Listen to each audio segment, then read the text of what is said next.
Назарыңыздарда ачык сөз көрсөтүүсү Алп артчысы мен Болот Абдыжапаров. Саламатсыздарбы?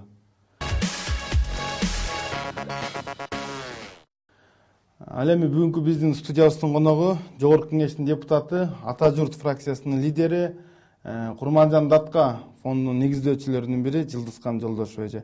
Жылдыз эжеке, биздин студиябызга убактыңызды бөлүп келип берип койгонуңуз үчүн терең ыраазычылык билдиребиз. Анан биздин алгачкы сурообуз, акыркы күндөрү ушу саясатта болобу, коомдук турмушта болобу, кай жакты карабай, аябай бир негативный, жагымсыз нерселер аябай бир көп болгондой бир сезим калтырат да. Биз бүгүнкү көрсөтүүбүздү бир жагымдуу бир нерсе менен баштасак деп атабыз да.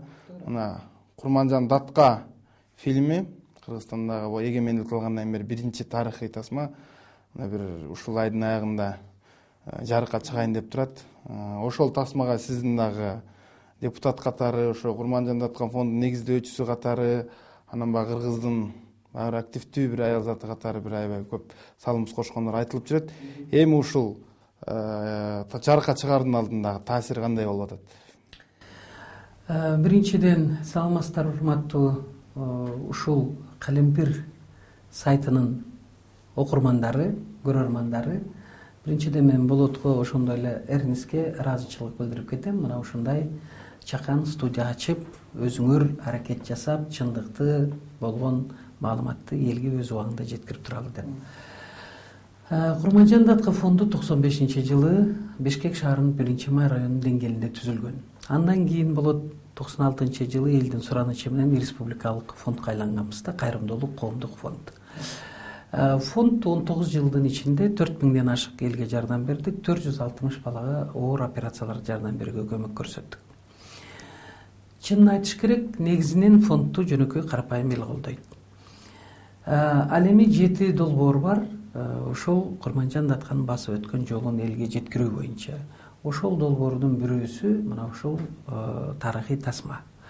Эми ушул Курманжан Датка тарыхый улуттук тасманын тегерегинде мен ойлойм, кинорежиссер Садык Шер, эми бул менин демилгем, фонддун демилгеси, 19 жылдын ичинде ушул тасма тартылса деп мен канча кыялдандым, иштедим, үмүттөндүк. Мына акырында мына фильм чыгып атат. Албетте 70 миллион сом бөлүнбөсө өкмөт тарабынан. Эми мындай акыйкат үчүн айтып коюш керек, бул акчаны Алмазбек Шаршенович 2011-жылы премьер-министр болуп турганда бөлүп берди. Биз ал кишиге ыраазычылык билдирдик. Мен ойлойм, тасма татыктуу болду деп. Мына ушул тасманын чыгуусу бир эле кыргызстандыктар эмес, уккан, билген, көргөн баягы рабочий проектисин көргөн дүйнө жүзүндөгү эл дагы, ошондой эле айрыкча кошуна өлкөлөр күтүп атат да. 70 миллиондон 60 миллион сому тасмага кетти, 10 миллион сомун Кыргыз фильм киностудиясы өзүнө оргтехникаларды сатып алыптыр. Башка кинорежиссерлор дагы башка тасмаларды тартып алсын деп. Эми мен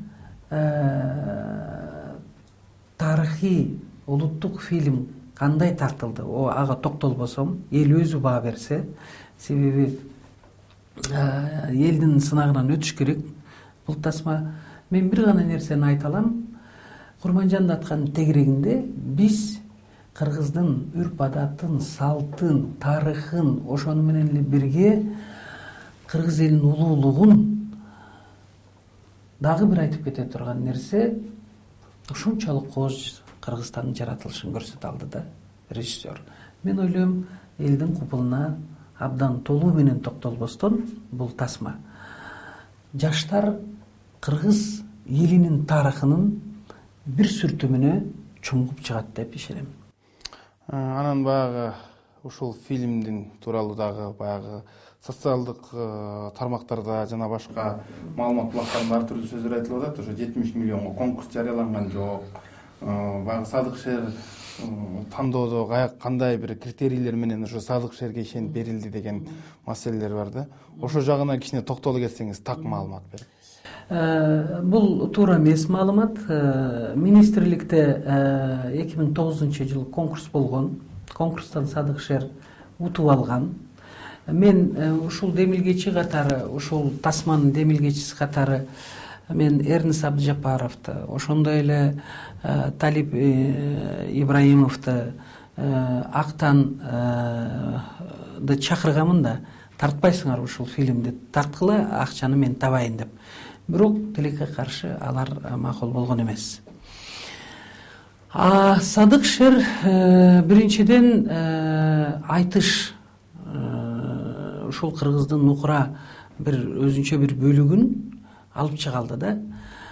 Кыргыздын үрп адат салтын жакшы билген мындай инсан катары. Экинчиден мен ушундай түшүнөм, Курманжан Датка Садыкты өзү дагы тандады окшойт. Арбагычы. Үчүнчүдөн мен абдан Садыкка ишенгенмин, ал тарта алат деп. Бирок комиссия ушундай чечим чыгарды. Султан Раев анда министрлик 2009-жылы Маданият министрлиги. Комиссиянын чечими бар, протоколу бар. Министерствода, ошол Маданият министрлигинде. Замир Иралиев, кинорежиссер, мындай айтканда даректүү, документалдуу фильмди утуп алды. Ал эми Садык Шер ушул улуттук тарыхый тасманы жеңүүчүсү болду да, кинорежиссерлордун ортосунда. Эми Кудай буйруса мына бир 20 күн күтсөк жарыкат чыгат да, өз убагында эле чыкканы калдыбы? Кудай буйруса деп турабыз. Эми баягы сиз келген соң, эми өзүңүз дагы баягы Кыргызстанда бир чоң фракциянын лидерисиз. Кандайдыр бир чоң саясий фигура болуп калдыңыз. Эми саясат тууралуу кеп кылбасак болбойт да. Каалаган сурооңорду берели. Акыркы мезгилдердеги ошо сиздин кесиптешиңиз, сиздин фракциялаш, партиялашыңыз Келдибековдун эркиндикке чыгуусу боюнча ар түрдүү коомдо пикирлер айтылып атат. Бул же баягы Келдибеков менен бийлик сүйлөшүп алды, же чынында эле Келдибеков ооруп атабы, же кандайдыр бир баягы карапайым эл билбеген бир нюанстар бар ортодо. Эми мен Келдибеков, Дегле Ташиев, мына ушул биздин коллегалар жөнүндөчү мен башка бир комментарий бербейин дедим эле да. Себеби өздөрүнөн алса журналисттер, өздөрү так жооп берсе деп. Себеби партиялаш болгонуң менен мындай позициялар, саясий көз караштарың өзгөрүлөт турбайбы?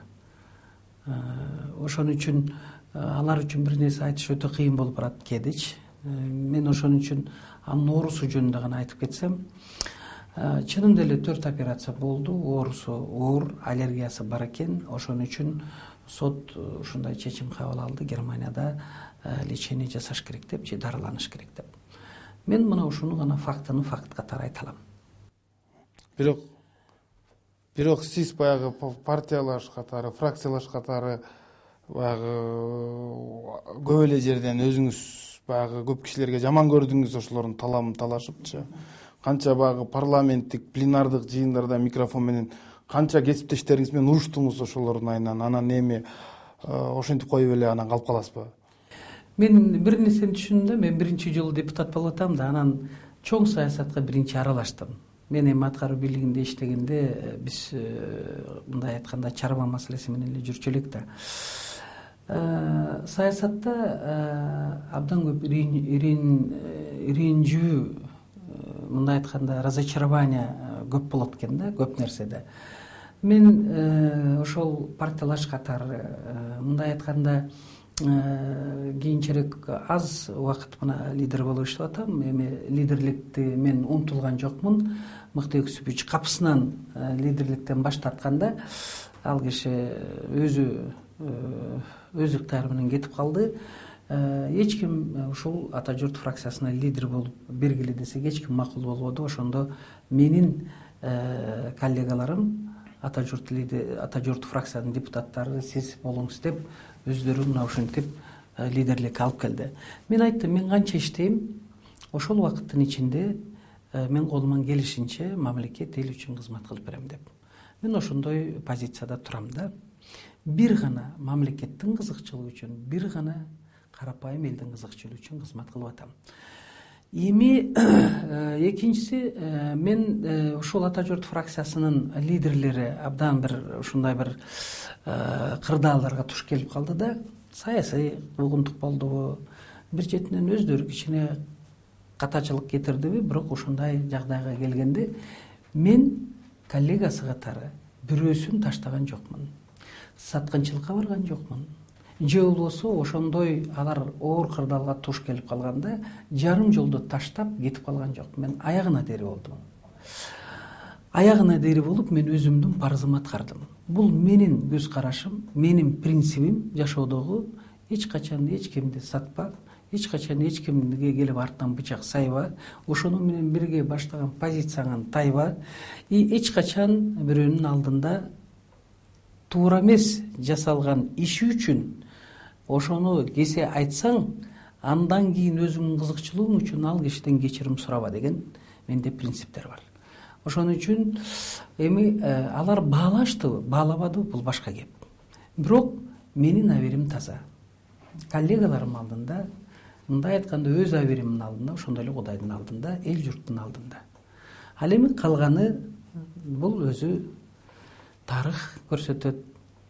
Калганы бул эл журт өзү баа берет. Ар кимге эл журт баа берет. Ошол эле учурда Камчыбек Ташиевдин дагы акыркы күндөрү бир саясий кадамдары бир бүдөмүк болуп эле айрымдар түшүнсө, айрымдар түшүнбөй, айрымдар сындап баштады, баягы бийликке баягы сатылып кетти деген сөздөр айтылып атат. Анан бул партиялаш катары сиз менен мамилеси кандай болот азыр? Сиз азыркы акыркы кылган кадамдарын кандай баа берип атасыз? Мен башында айтып кетпедимби, мен Ташиевдин кадамдарына, сүйлөгөн сөзүнө, өзүнүн позициясына, көз карашына саясий мен баа бербей эле койсом. Себеби ал өзү жүрөт шаарда, өзүнөн сурап, өзүнөн алсаңар жакшы болмок да. Себеби бул кичине этикага жакпайт. Экинчиден менин позициям башка, саясий кырдаалга менин көз карашым башка да. Ошон үчүн мен Ташиев менен мындай эч кандай азыр мамилем жок да. Мындай эч кандай мамилем жок. Бирок саясий айтып атпайбы, менин көз карашым башка. Анда демек баягы саясий партия бир идеянын алдында топтошкон саясатчылардын тобу деп коет эмеспи? Аныктамасындачы. Демек эми саясий өнөктөштөр, мурдагы саясий өнөктөштөр азыр ар кимиси ар кайсы жакты карап, ар кимиси өз билгенин кылса, анда Ата журт партиясынын, Ата журт фракциясынын келечеги кандай болуп калат?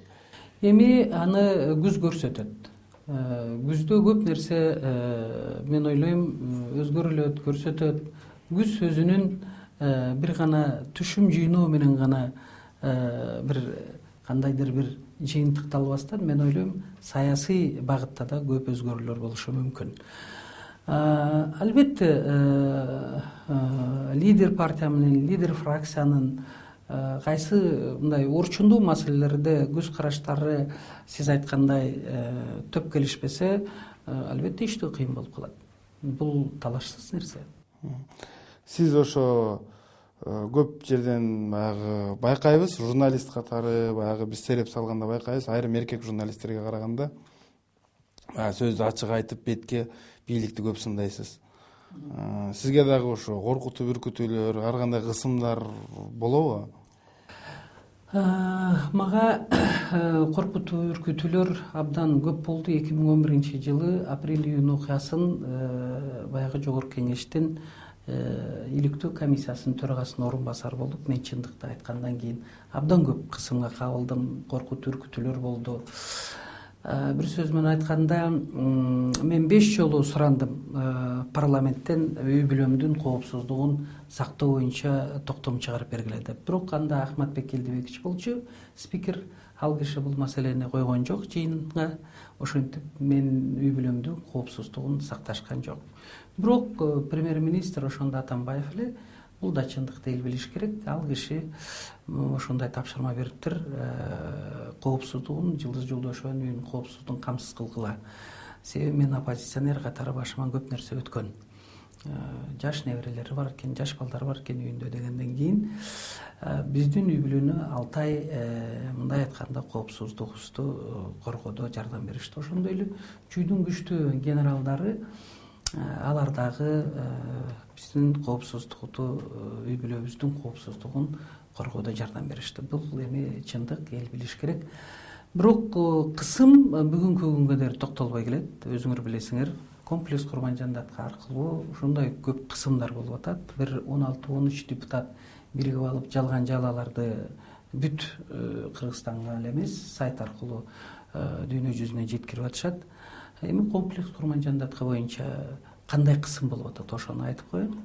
Кыскача, комплекс бул 15 гектар жерден турган Курманжандат атындагы тарыхый ошону менен бирге мемориалдык комплекс. Анын 5 багыты бар. Биринчиси бул саммит өткөрө турган жер, 5 же 4 жылдыздуу мейманкана салыныш керек эле, президент, парламент, өкмөт өткөрө турган. Экинчи багыты бул тарых.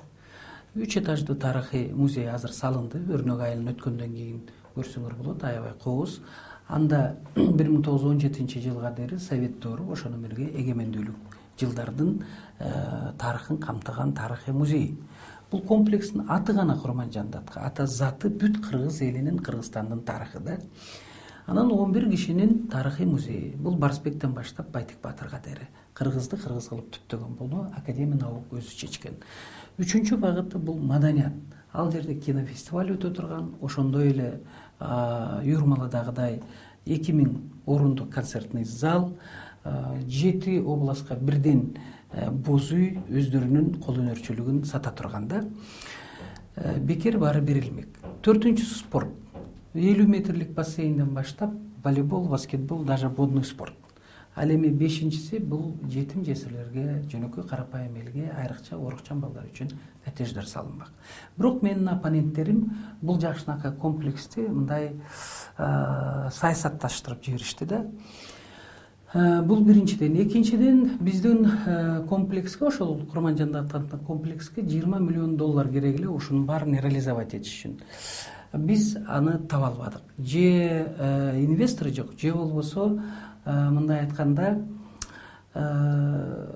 коммерциялык банктар кайрымдуулук фонддорго кредит бербейт экен. Үчүнчүдөн, Курманжандатканын аты кайрып айтыла берди. Бул дагы жакшылык алып келбейт.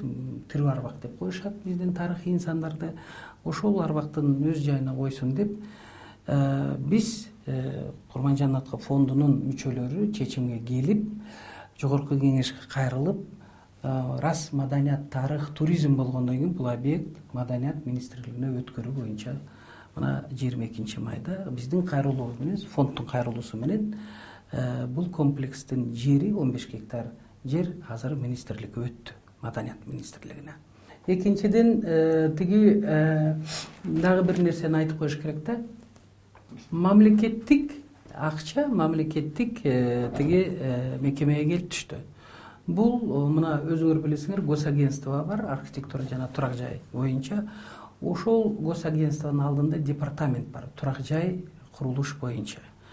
Мына ошол мамлекеттик органга келип түштү. Алар заказчик болду, тендер өткөзүштү, аквапыльных работ жасашты. Бир сөз менен айтканда 47 миллион 400 миң сом бөлүнгөн экен. Ал акча ошол жерде турат. Заказчик тиги подрядчикке азыркы убакта карыз экен. Бул деген сөз болгон акча ошол жерде турат деп. Бирок ошого карабастан оппоненттерибиз 4 жолу депутаттар башкы прокуратурага кат жазыптыр. Башкы прокуратура бүтпөгөн объектини, бул бүт эле объект, 40 жолу текшеришти. Элестетип көргүлөчү, 40 жолу текшеришти. Жылдыз жолдошу оозун ачса эле барып текшерип калышат. Бул деген кысым да, бул чоң кысым.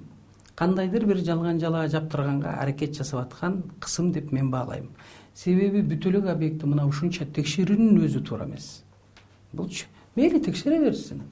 Бирок мына ушундай жалган жалаа айтуу менин оппоненттерим өзү туура эмес болуп калды. Себеби акчаны ошол республикалык бюджеттин акчасын депутаттар бөлөт. Өздөрү бөлүшөт дагы, ошол департаментте кетип атканын жакшы билишет. Бирок ошого карабастан кайрымдуулук фонд, жеке фонд, Жылдыз Жолдошованын фондуна келип түштү. Бул акча ошол фонд иштетти деп жалган жалаа жаап атат да. Чындыгында мына ушундай болгон. Эми текшере берсин. Сиз коомдук ишмер катары, сиз депутат эмес, коомдук ишмер катары балким көбүрөөк иш жасамаксыз. Сиз ушу саясатка аралашып, ушу депутат болуп калганыңызга кээде өкүнбөйсүзбү? Эми ачык сөз да силердин передачаңар ачык айтыш керек, кээде өкүнөм. Себеби мындай болуп калды да, 5-чи чакырылыш кандайдыр бир объективдүү субъективдүү себептер менен өтө майдаланып да кеттик, анан бири бирин чукумай өтүп алды да. Эгерде ушул 4 жыл биз эми 1 жыл убактыбыз калды, башкача иштеп койсок болот эле. Анан ушул парламентте дагы депутаттарды коалиция көпчүлүктөгүлөр мындай Акаевдин адамы, Бакиевдин адамы, Отунбаеванын, Атамбаевдин адамдары деп бөлбөш керек эле. Экинчиден, искусственно мына ушул ата журт өтө коркунучтуу оппозиция деп бизди атайын көрсөтүшүп, ошол ата журтту өтө эле кысымга алып салышты да. Тастыкталбаган маалыматтар менен биздин фракциянын депутаттарынын камоо мына ушундай бир туура эмес нукка бурулуп кетти да. Ошону менен 5-чи чакырылыш жогорку кеңештен жакшы иштей албадык. Муну моюнга алыш. Сиз эми баягы 1 жылдан кийин дагы шайлоо башталат, эми сиз өзүңүз айтып кеттиңиз, күзүндө кандай бир саясий баталиялар болот депчи. Сиз эми мындан аркы баягы бир алдыга койгон максатыңыз кандай болуп атат? Мен азырынча мындай айтканда чечим кабыл элекмин. Шайлоого барамбы, барбаймбы биринчиден. Барсам, кайсы партия менен дагы барам. Бул маселе мен үчүн дагы өтө мындай өзүмө чоң суроо. Анан ата журт фракциясынын бир ичара ынтымагы тууралуу дагы кичине бир маселе козгогум келип атат. Келдибеков чыкты, Ташиев дагы чыкты, Нурлан Сулайманов качып кетти, Мамутов чыкты, Нариман Түлөев калып калды. Фракциянын бир да кишиси оозун ачпайт. Нариман Түлөев тууралуу кеп козгогон киши жок, жол тоскон киши жок. Же силерде фракциянын ичинде ушундай адамдарга тандап мамиле кыласыңар? Жок, мен Нариман Түлөев боюнча биринчи күндөн баштап эле ал киши боюнча айтып келатам, азыр да айтып атам.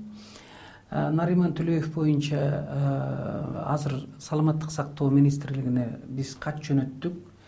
Ал кишинин оорулуу экенин баарыбыз билебиз. Москвадагы клиника анын оорусун тастыктаган, Герцен атындагы, ошондой эле Германиядагы клиникадагы аныктап берген да. Национальный центр онкологияда химиотерапия алган. Бирок эмнегедир ал кишини кайрадан 47-чи колонияга апарып жаткырып коюшту. Мен саламаттык сактоо министрлигине кайрылып кат жазып, бүт ошол институттардын чечимдерин кошо жөнөтсөм, министр Динара Зарлыковна жооп бериптир. 47-чи ошол колониянын больницасынан, Костный мосттон дагы башка немелеринен анализ алып, текшерип, аныктап, анан гана биз национальный центрге которобуз. Мен таң калдым. Ал жерде барып көрсөңүз жүрөгүңүз түшөт. Костный мост тиги бунан нормальный анализ ала турган биздин клиникаларда андай шарт жок. Анан кантип ал жерден ошондой неме алат? Тем более мына эки мындай абройлуу институттардын чечимдери турса. Мен ошондуктан азыр ушунун үстүнөн иштеп атам. Нариман Ташполотовичтун күнөөсү канчалык бар жок экенин мына мен коомдук жактоочусу катары уктум. Көрсө Кытай тилинде мындай бир сызыкча болсо, үстүндө, сөздүн үстүндө, анда баягы тамгалардын үстүндө. Эгер сызыкча болсо, бул айтат экен сатып алгандардын эсебинен алып барылыш керек деген сөз экен. Сызыкча жок болсо, саткандардын деп, производительдин деп. Чыгарган ошол автобустарды алар жеткирип бериш керек деп. Кайсы себеп менен, эмне менен белгисиз ошол сызыкча өчүп калган да. Ошон үчүн ушул жерде башкы прокуратура тарабынан ушул котормочулардын катасы кетип, мындай тергөө башка нукка бурулуп кеткен да. Туура эмес, терс жака бурулуп кеткен. Котормочулар келип мойнуна алды. Эмне себептен ушунчалык кармап отурушат, ал кишини кыйнап билбейм. Бизде гумандуулук болуш керек. Ал кишинин ооруганы туура. Анан Нариман Ташполотовичке рахмат, жолду булган жок, эчтеке кылган жок. Мыйзам ченеминде ушул иш болсо экен деп, мындай айтканда чыныгы эркек катары мына колонияда жатат. Мен барып турам, жолугуп турам коллегама.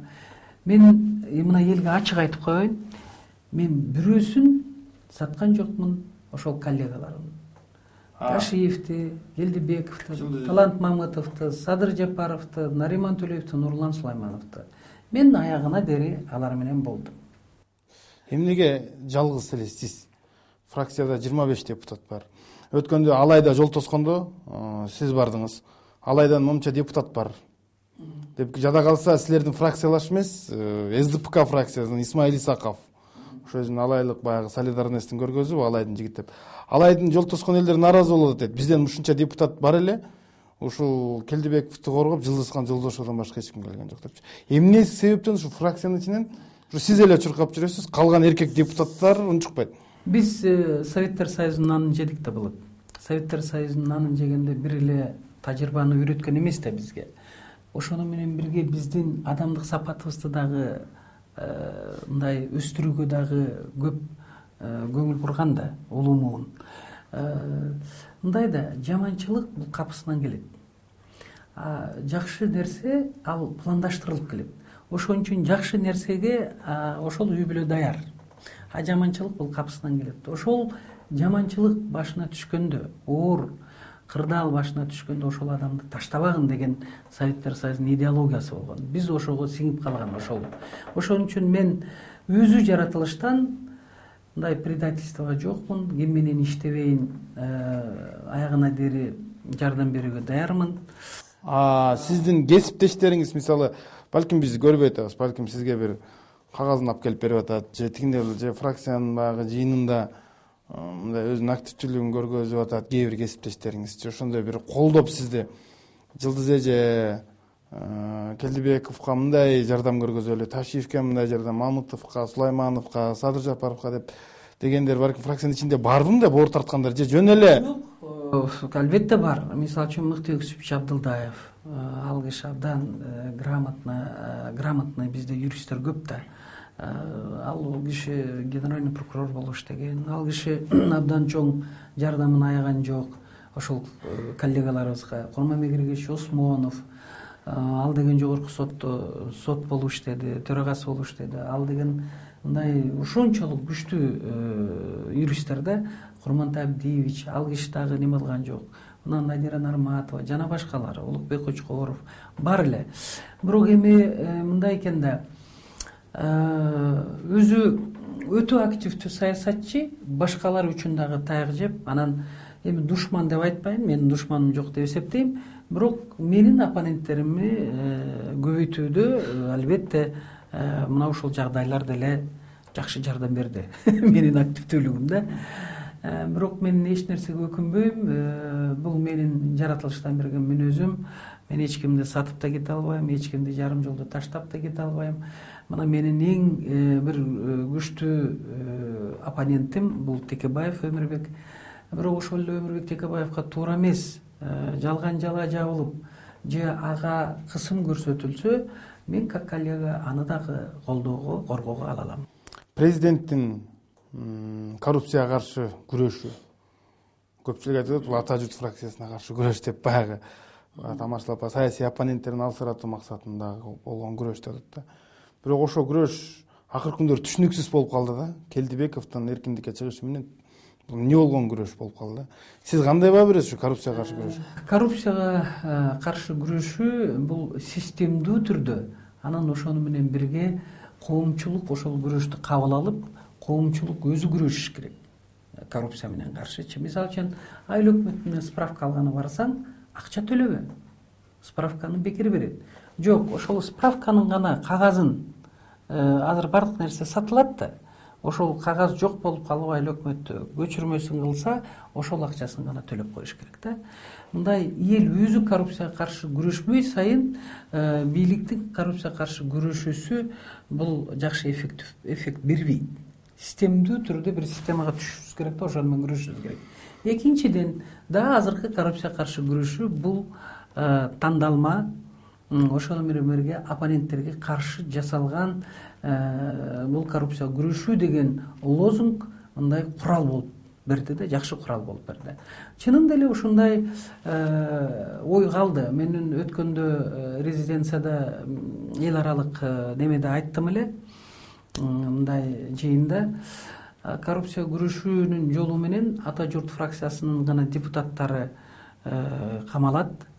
камашат, ачат, камашат, кечирип коесуңар, бул элдин сөзү, ошону менен эле бирге токко түштүктүн кулундарын камалат депчи. Эми бул элдин сөзү. Мен ушуну айтсам, оппоненттериме дагы жакпайсың. Самом деле ушундай эле болуп атат. Ошон үчүн коррупция менен күрөшөм десе, анда элге түшүндүрүү иштерин жүргүзүү менен, мына сенин укугуң бул жерде, биздин элибиз билимдүү, бирок укук тарабына келгенде элибиз тилекке каршы болот, билимсиз болуп калып атат.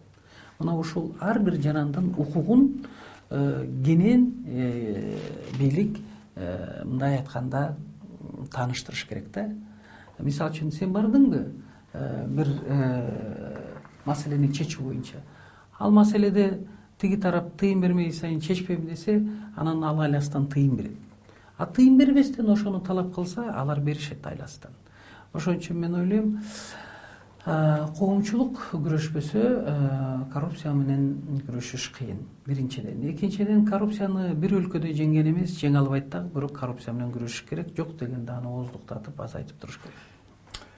Коррупцияга күрөш дегенде дагы Кыргызстанда күрөшүп эле келатабыз дейт. Кылмыштуулук менен дагы жакшы күрөш башталды эле.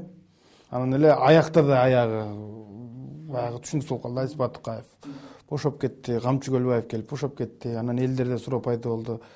Эмнеге камашты? Камагандан эмнеге кое беришти депчи. Ошол жагынан алганда да кандайдыр бир баягы эки баштуу саясат болуп кетип атат да. Эми фракция ушул партияларчы 5 партия жогорку кеңешке келген. Баары эле башында айтканбыз, тигини жасайбыз, буну жасайбыз деп элгечи. Эми ошонун баары аягында жасалбай калды да. Элде кандайдыр бир ишеним пайда болбой калды да партияларгачы. Мисалы үчүн Ата Мекен абдан катуу чыккан. Биз ошол тиги ОПГга мындай айтканда караларга каршы күрөштү катуу ачабыз деп. Анан эле өздөрүнүн партиялык тизмесинде мейли шаардык кеңеш болобу, айылдык кеңеш болобу, именно ошол силер айткан кылмышкерлер арасында жүрөт да. Анан кандай түшүнсө болот? Анан азыр мына чын эле Батукаевдин кетиши өтө чоң резонанс жаралды, бул токтобой атат. Мисалы үчүн ошол мындай оору менен биздин коллегабыз Нариман Тулиев ооруйт. Аны эмне үчүн чыгарышпайт? Тиги 3 күн эле өткөн деп баары адвокат болушкан. Тиги Батукаевга баары адвокат болушкан. Биз жогорку кеңеште аны турат, запись көрсөңөр болот. Анан алар кетишет, ал кетишет дагы мындай бир сөз менен айтканда Батукаев чыгып кетет дагы бир справка менен.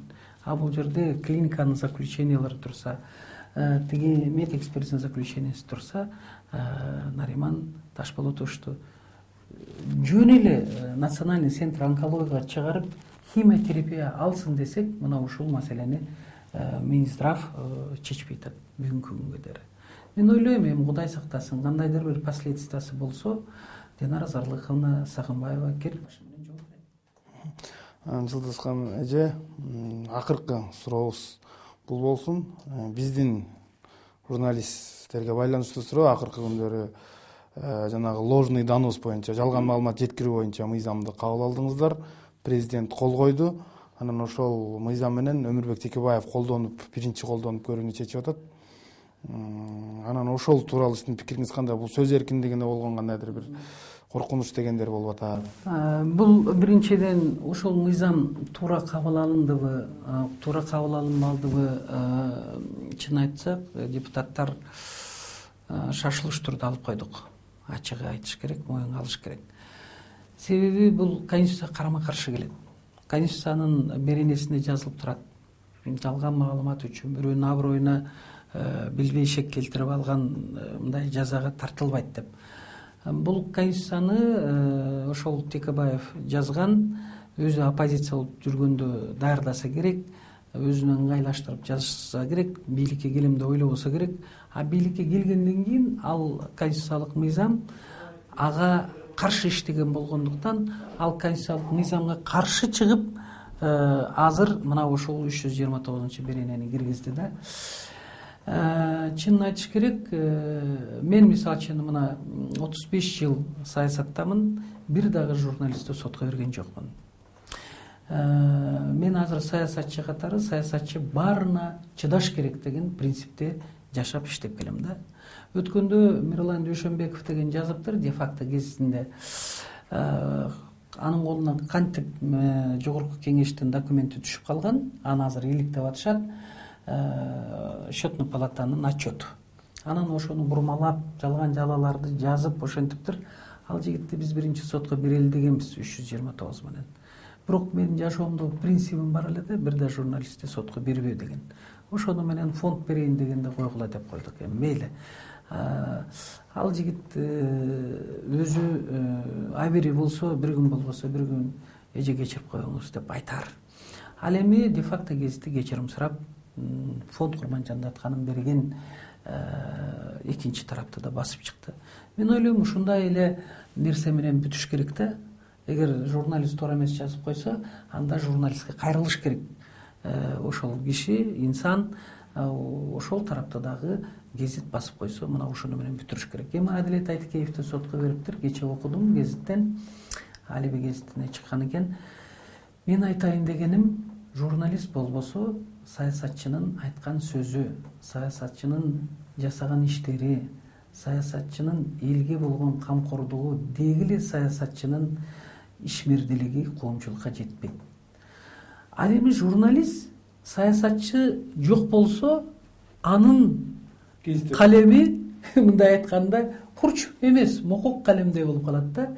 Ошону менен бирге баягы гезиттеги эң бир кызыктуу, эл күткөн мындай маалыматтарды мына ушул саясатчы гана бере алат. Бул экөө мындай тандем да, журналист менен саясатчы. Ошон үчүн журналист дагы саясатчыларга, журналисттер дагы абдан аяр мамиле жасаш керек. Ошондой эле саясатчылар журналисттерге аяр мамиле жасаш керек. Антпесең экөөнүн иши ушунчалык айкалышкан, ажыратууга болбойт да. Ажыратсаң анда жашоонун кунары жок болуп калат.